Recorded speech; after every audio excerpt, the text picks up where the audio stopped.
Hello again and welcome to the program. I am Suren.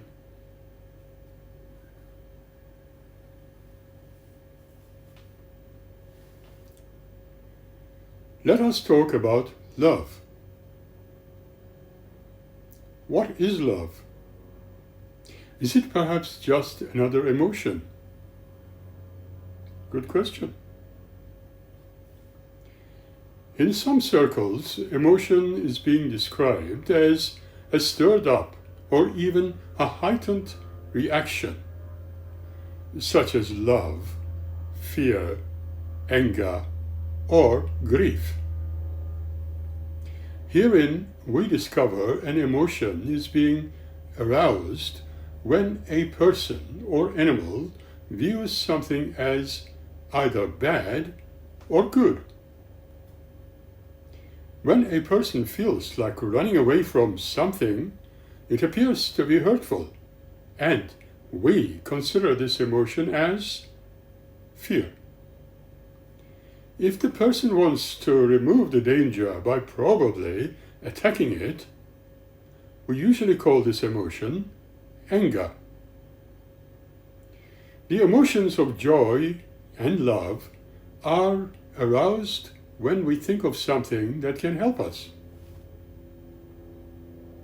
However, an emotion does not have to be aroused by something in the outside world. It can be created by a person's own thoughts. Everybody experiences emotion. It is believed that infants are born without emotions. It is also believed that children learn emotions just as they learn to read and write, as with how to act in certain situations, because of an emotion being learned about. When a child first meets a snarling dog, the child may have no emotion towards the dog. If the dog tries to bite the child develops fear towards the dog, having learned the fear of snarling dogs. The child avoids them in the future. Indeed, there are many kinds of emotions. It is being thought that there are two types of emotions to start: positive emotions and negative emotions. Positive emotions include love, liking things or events, joy, delight, and hope. They are aroused by something that appeals to a person. Negative emotions make a person feel unhappy or dissatisfied. They include anger, fear, despair, sadness, and sometimes being disgusted. Emotions may be weak or strong. These differences of strength are given special names.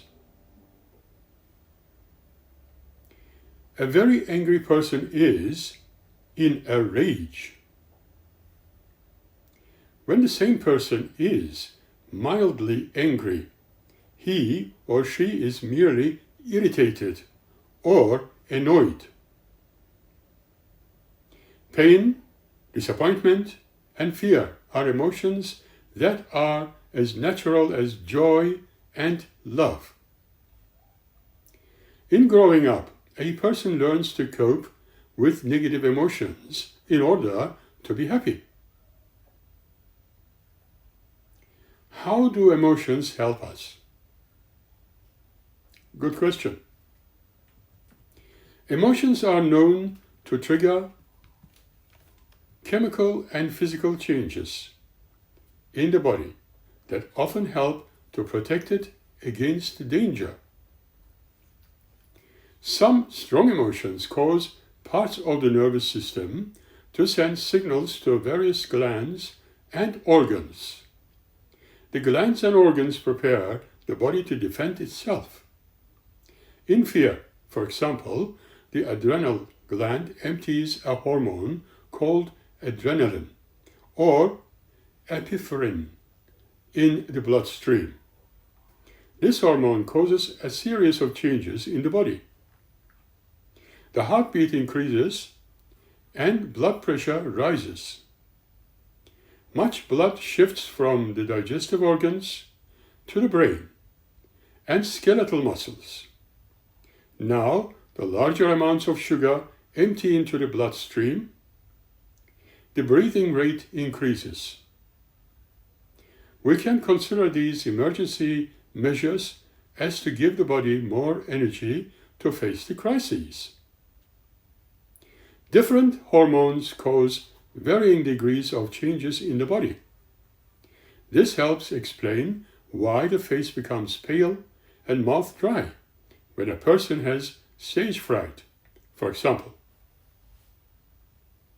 Adrenaline causes some of these changes.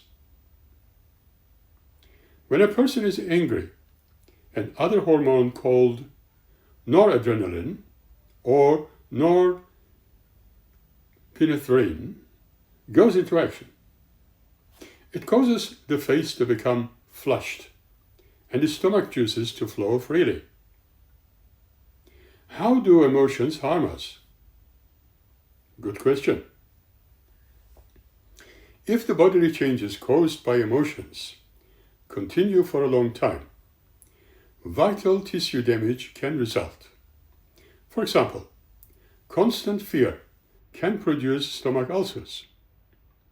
Doctors call such an illness a disease of adaptation. Some strong emotions are so unpleasant that a person will try any means to escape from them.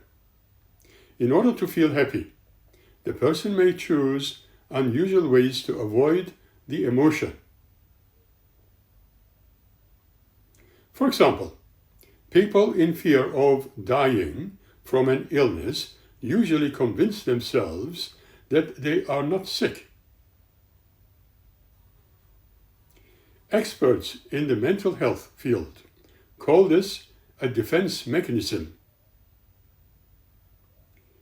Remember also that defense mechanisms are considered one of the causes of mental illnesses. Strong emotions can make it hard to think and solve problems. They may also prevent us from learning or paying attention to what we are doing. For example, a student taking an examination may be so worried about failing that he or she cannot think properly. Worry drains valuable mental energy needed for the examination, says Richard Lee. At this stage, we need to address the question: what is love truly?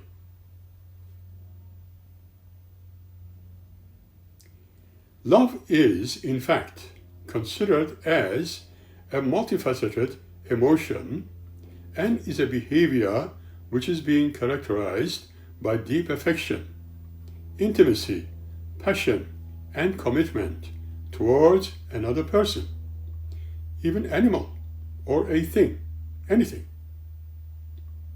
It acts as a primary human psychological and physiological bond, often involving care, trust, and protective, even unselfish concern for another's well-being.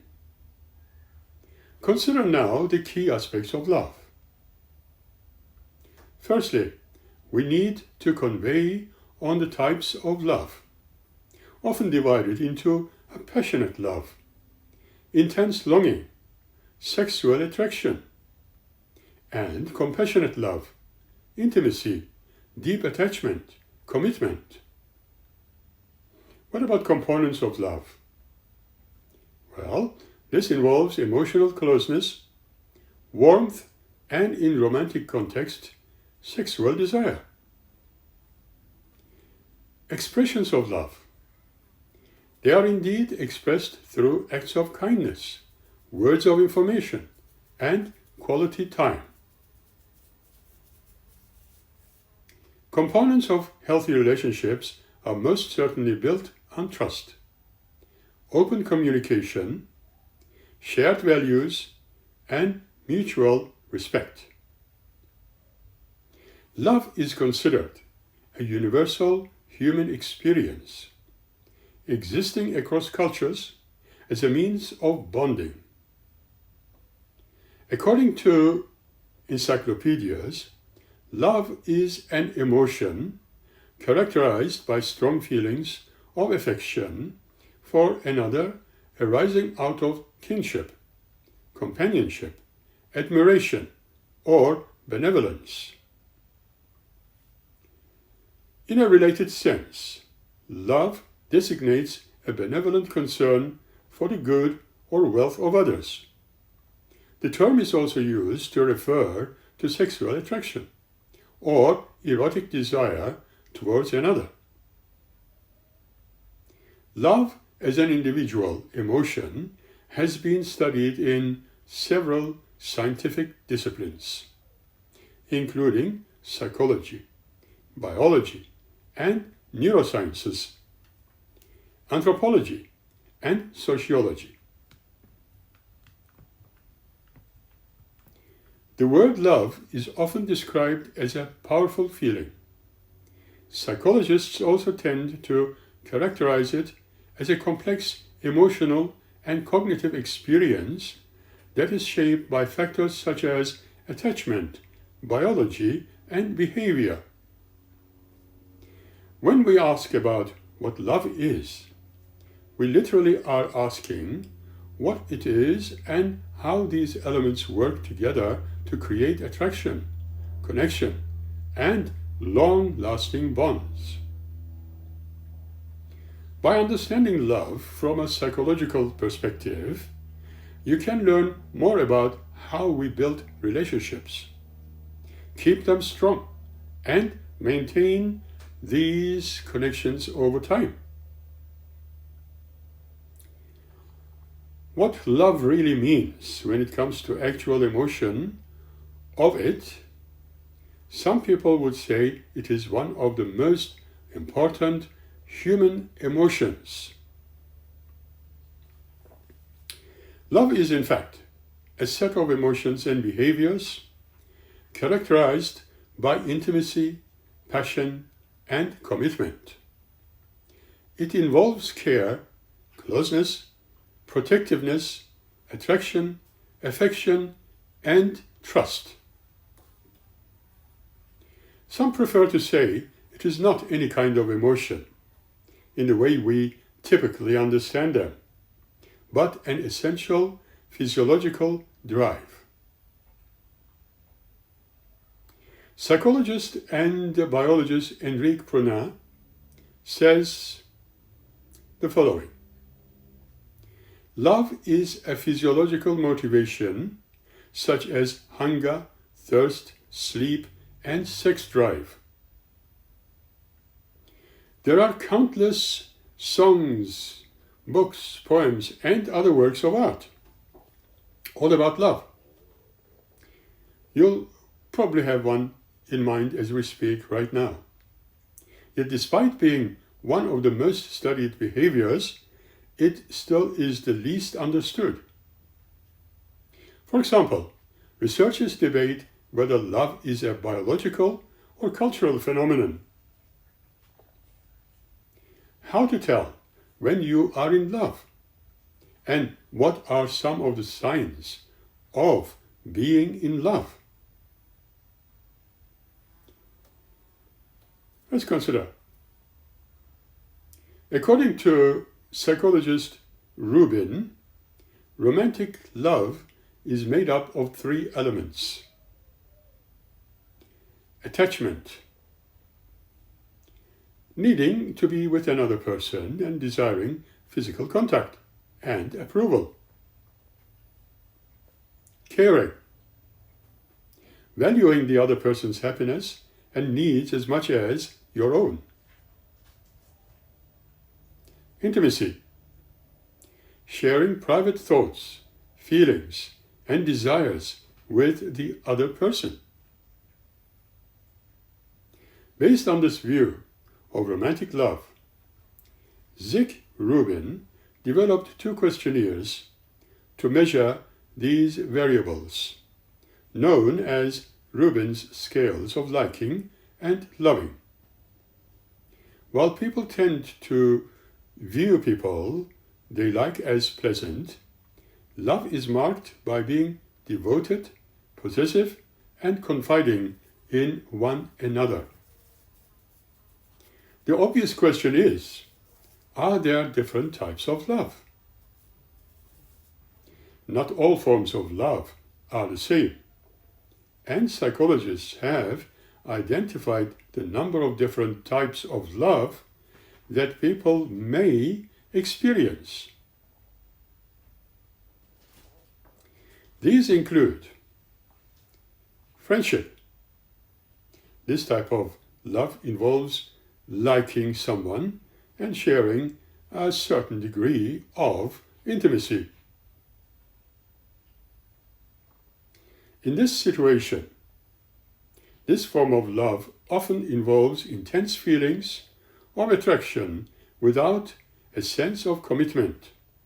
It often takes place early in a relationship and may deepen into a more lasting love. Passionate love. This type of love is marked by intense feelings of longing and attraction. It often involves an idealization of the other person and needing to maintain constant physical closeness. Passionate and companionated love. This form of love is marked by trust, affection, intimacy, and commitment. Unrequited love. This form of love happens when one person loves another who does not return those feelings. Psychologist Robert Sternberg developed his well-regarded triangular theory of love in the early 1980s.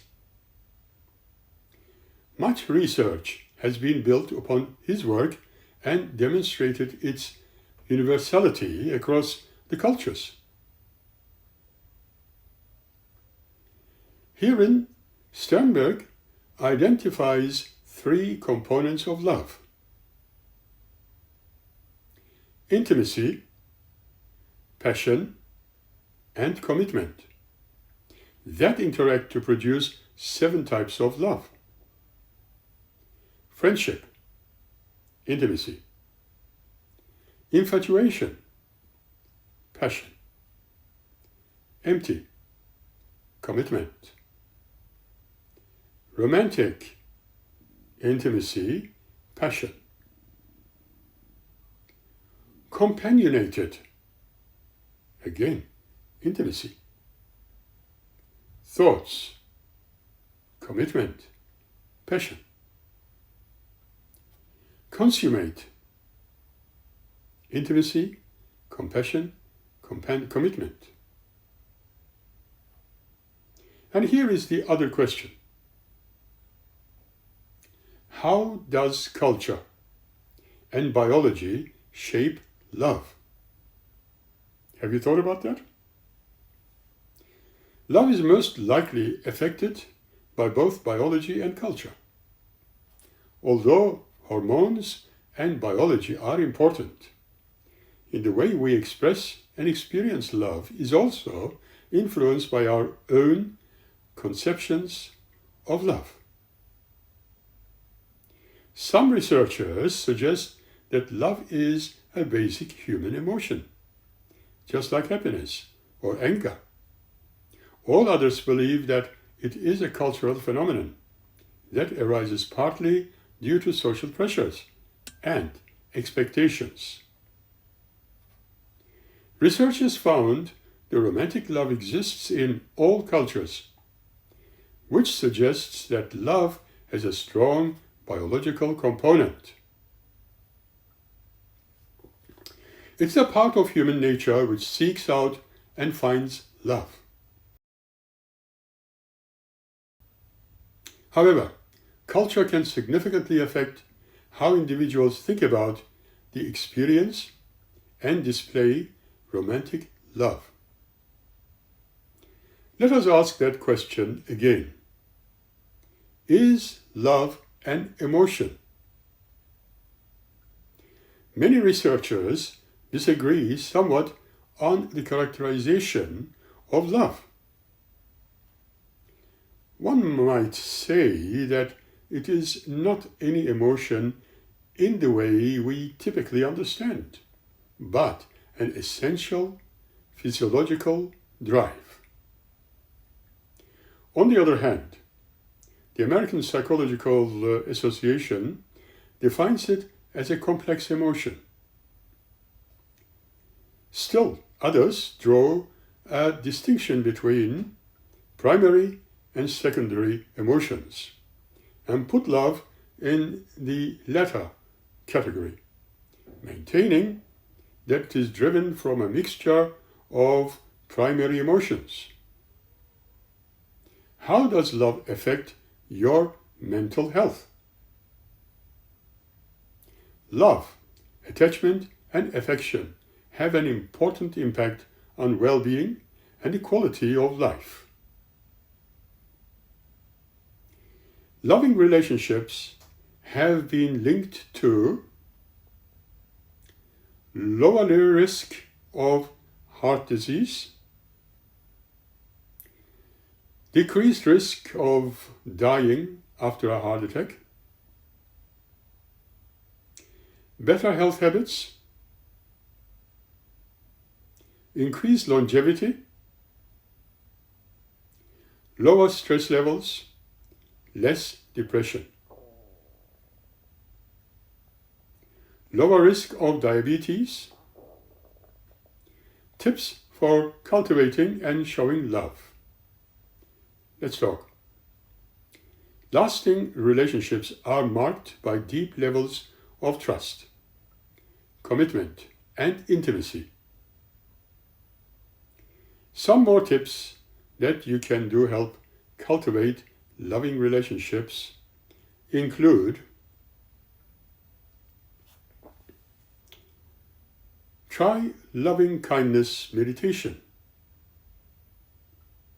It is a technique often used to promote self-acceptance and reduce stress, but it has also been shown to promote a variety of positive emotions and improve interpersonal relationships.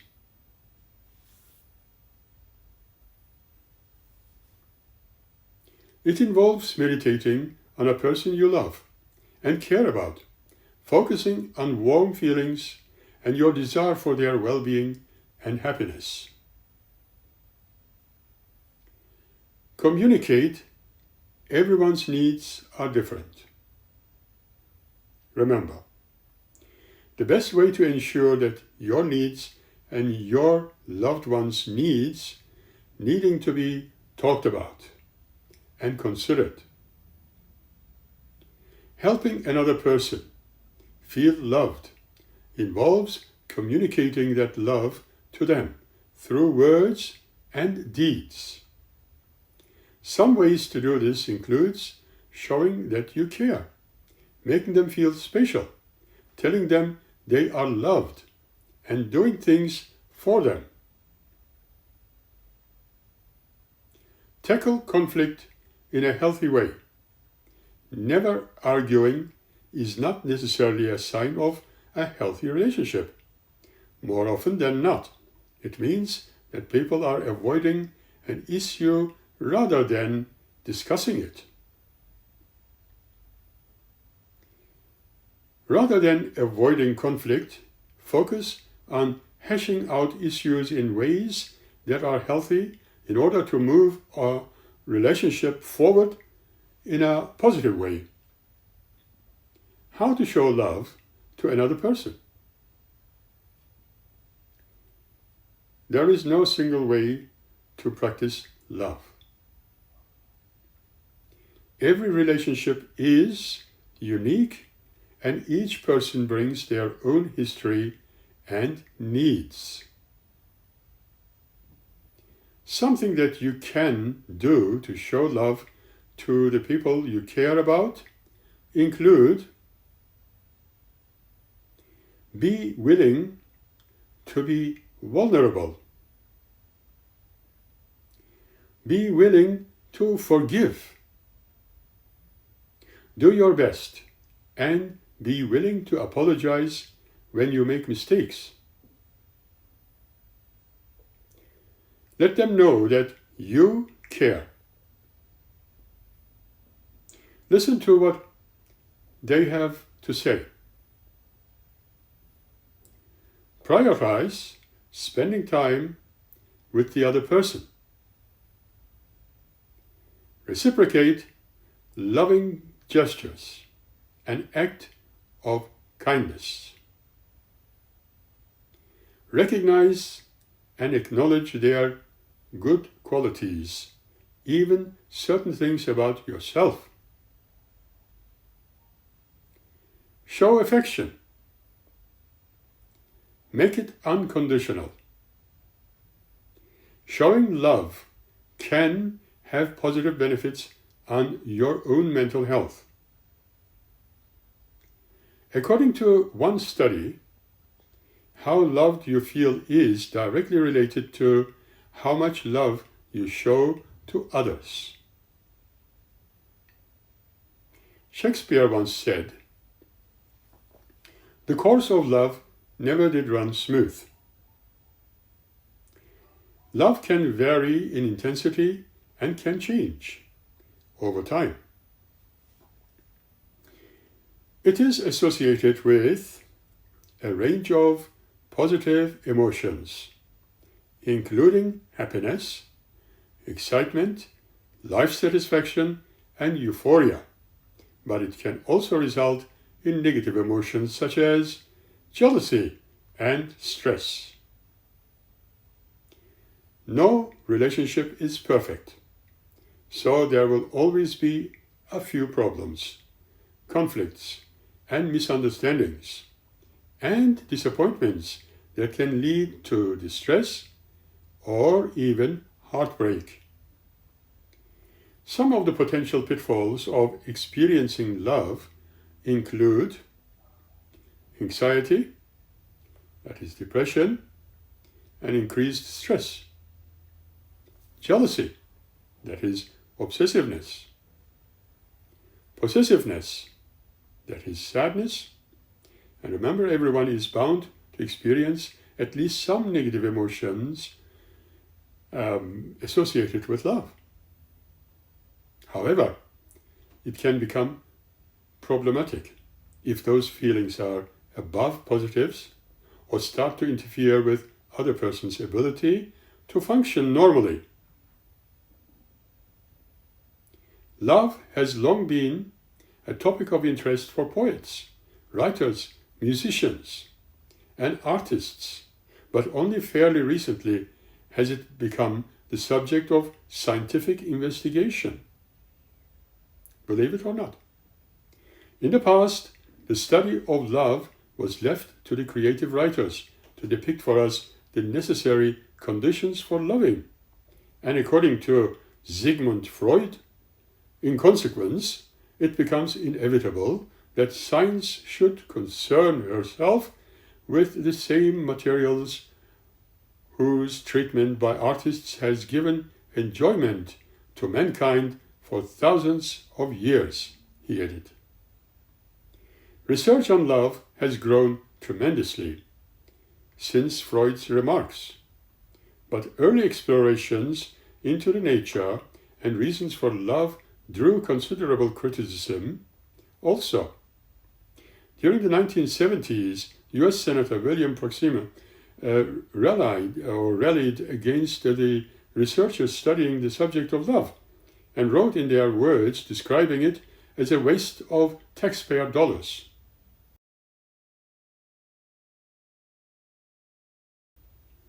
Despite this early resistance, researchers revealed the importance of love in both child development and adult health.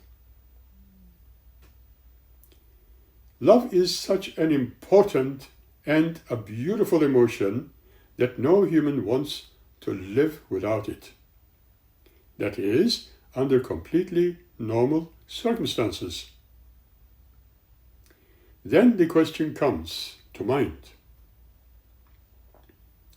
Why is it that when two people of opposite genders loving each other get together and start living together, and yet soon after they leave all that behind and feel miserable? It does not happen all the time, but sometimes we discover such a bitter experience. But why is that so? Good question. Is there something that we need to learn about by the experience of loving one another? Is there something missing? Is it possible to make love last for a lifetime? How can one overcome conflicts and make love last well? These are the questions we need to address, and we'll do so by our next episode. And until then, keep well and strive to be always happy. Thank you.